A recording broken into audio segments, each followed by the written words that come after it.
republic for which it stands, one nation, under God, indivisible, with liberty and justice for all.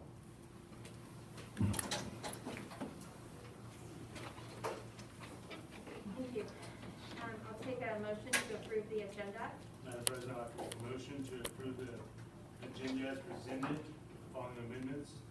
Additional certified and classified personnel actions for consideration, item E-3.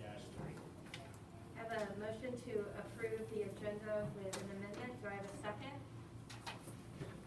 I'll second it. Motion to approve with second is that with Janine seconding. Is there any discussion?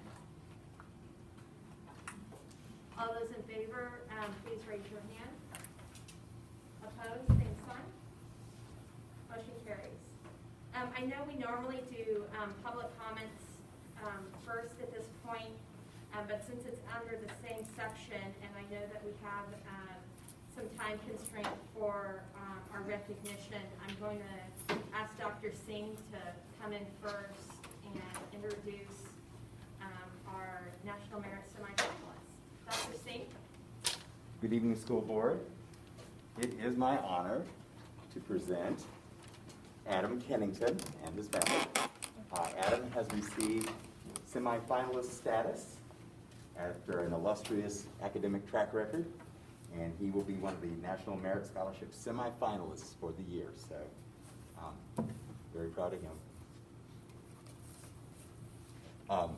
Okay, so dream school. Go ahead and say it, because I got really excited here. My dream school is MIT. Yeah, let's do that.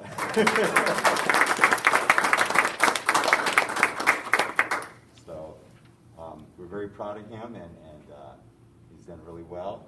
And once again, it's an honor to be before the board to present my amazing students and staff and whoever I get the opportunity to present. So, all right. Dr. Singh, what's the process for the National Merit? For those who don't know. I really don't know. I know that he had to have a reasonably good score on the ACT. You have to be in the top 1% of the ACT scores in your state, and that fluctuates from year to year. So they just take the ACT scores, they take the top 1% to become a semifinalist, and then to become a merit finalist, you make a separate application, and they consider those applications in the academic record to move on from semifinalist to finalist. Roughly in the state of Kansas, less than 50 semifinalists, 28 to 30, something like that. Finalists, 20, 25, something like that. Mostly the semifinal status would be based off his ACT score, which I heard by rumor was a perfect score. Is that correct? I wasn't supposed to ask that question. I asked that So, like you said, it's a rumor. You know, I mean, rumors get out there, you know. I'm violating academic confidentiality, but did he really get a perfect score on his ACT score? Yeah, he did. ACT. And did you look up how few people get perfect scores on their ACT in the United States?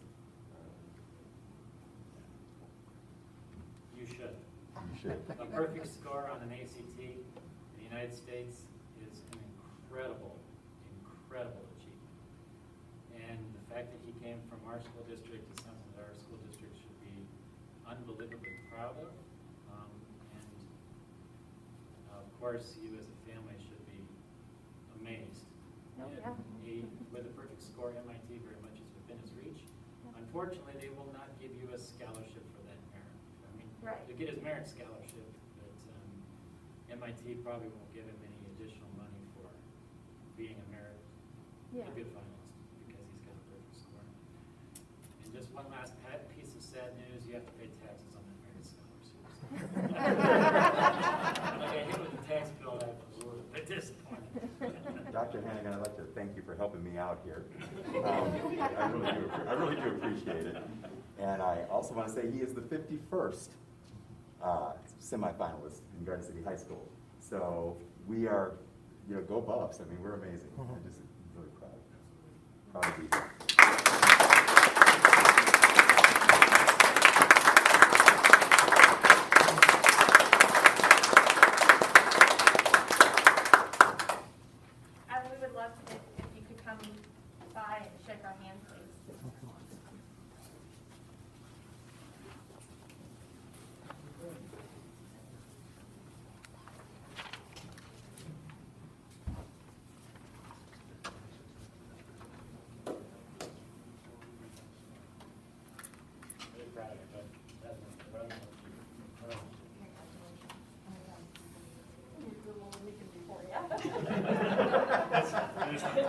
It's time. Yeah, that's great.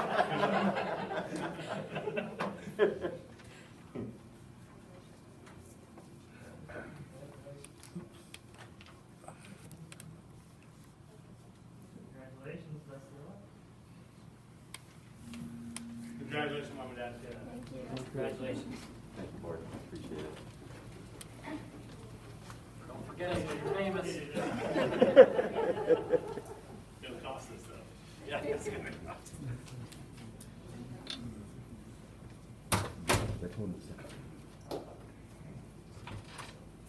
Okay.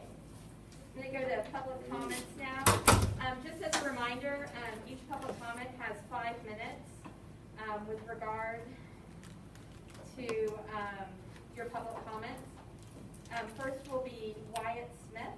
If you could come over to the podium, please.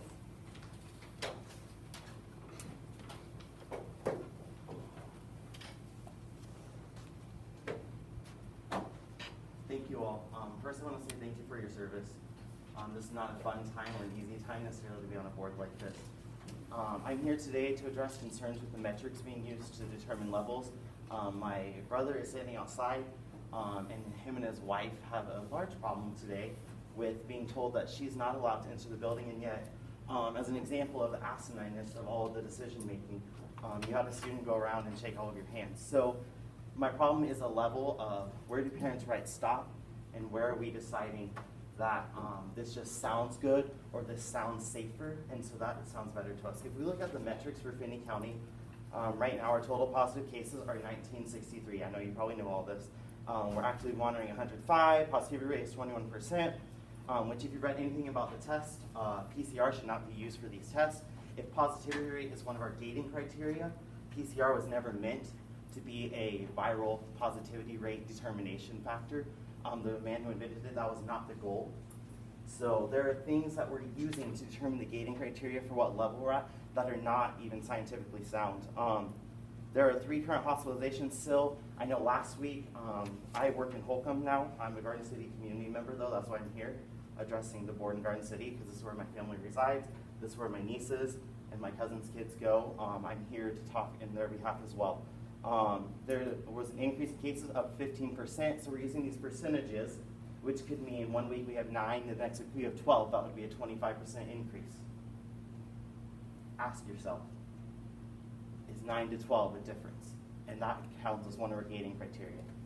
The logicalness is not there.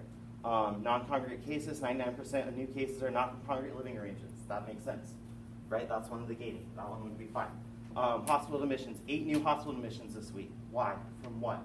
What is the actual percentage of the hospital beds being used? So I just want to ask you, as the board who voted to pass these mandates that are requiring the levels, that are requiring masks, are you looking at the actual numbers and the percentages? Because at this point, we'll never be out of this. My brother and sister-in-law should not be told you can't come into the building with your child today because of some random numbers that don't actually hold anything. If you've been in our community, it's completely open. If you've been in our community, we don't have people falling ill left and right. I want to call on you to make decisions that protect our liberties before protecting your interests as a board. Each individual is who you're here to represent. I just want to call upon you to make those decisions. I thank you for your service. It's not easy. I thank you for the hundreds of hours I'm sure you spent learning things you never wanted to know. So I just want to say thank you, and I just really want to press you. When is enough enough? So have a good evening. Thank you for all of your service. I really appreciate it. I love this district. That's why I'm here. So thank you for continuing that tradition. Thank you. Jan Kennedy.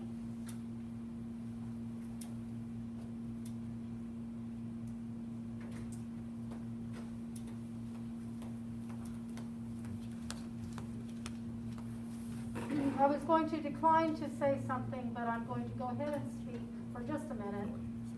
I am extremely thankful for my job at USD-457. I'm a new teacher. So thankful. I'm so blessed to be able to teach music at Victor Ornelas.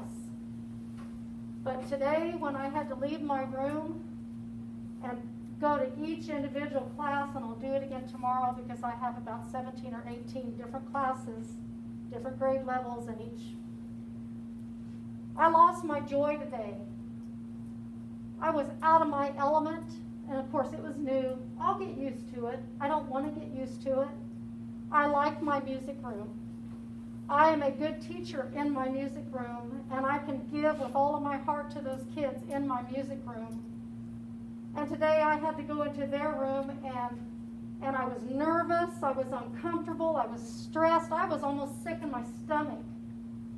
Because not only do I have to wear a mask that I don't think masks work, I am 100% convinced that a mask does not work. And there's scientific evidence to back that up.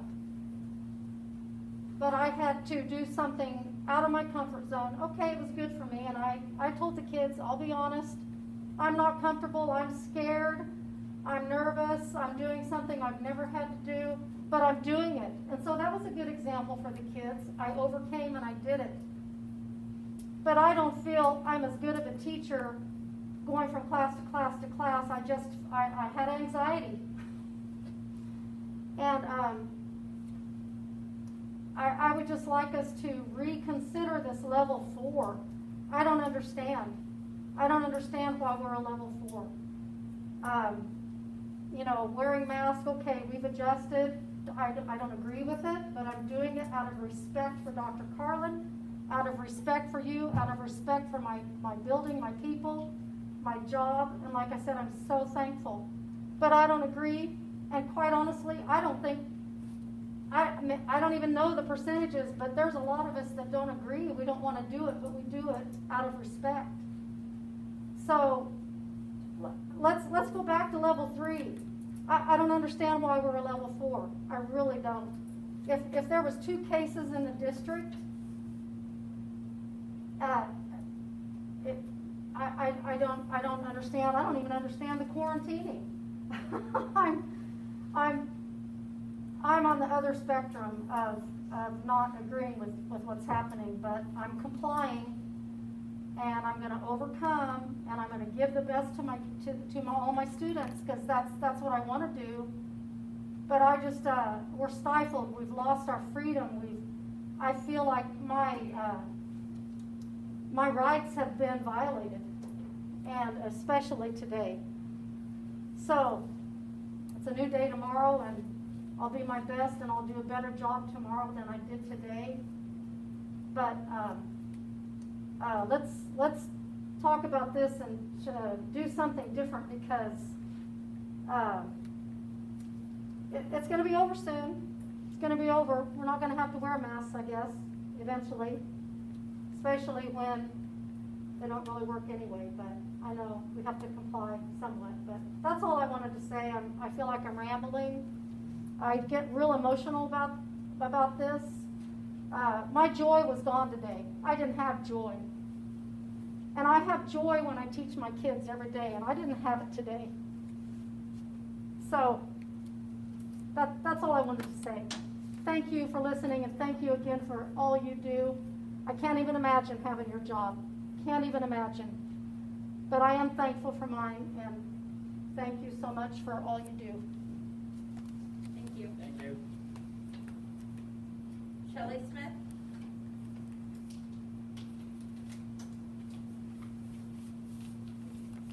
So I emailed all you guys today. Our website needs to be updated because I got a reject from Mr. Wallace, and he said he'd fix that. And you can't read all the email extensions, by the way. I couldn't on the home Facebook page, so if we can take care of that, so I don't feel like there's any need rereading my letter. Thank you. I got replies from some of you.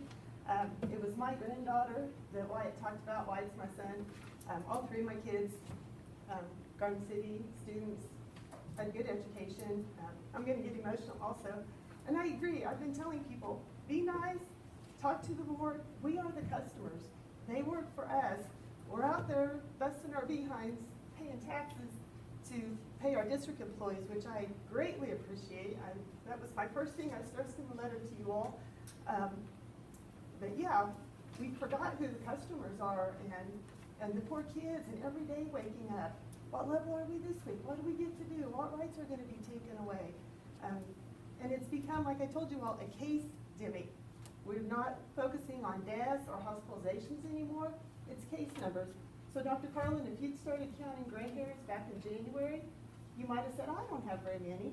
But if you start counting them every week and then every day, you would go, I've got more, and I've got more, and I've got more. And that's exactly what we're doing with the cases, but they're not resulting in deaths and hospitalizations, praise God. We're all just mind-boggled, and maybe your guys' hands are tied. I think we all feel like this is our local home people. Surely there's got to be some common sense to this. And I don't know if this is coming down from the health department. I think we've become a lazy society. We've been so trustworthy, and we believe that all you guys love education. The health department, cares about people, but somewhere common sense has flown out the window. I don't want all the kids I work with at church and everything, every day or every week, what are we going to confront this week?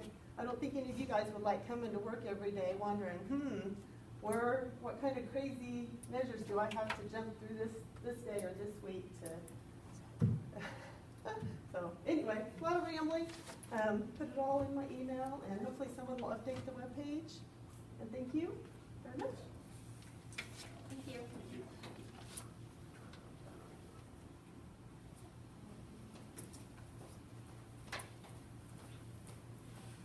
Cindy, do you have any correspondence?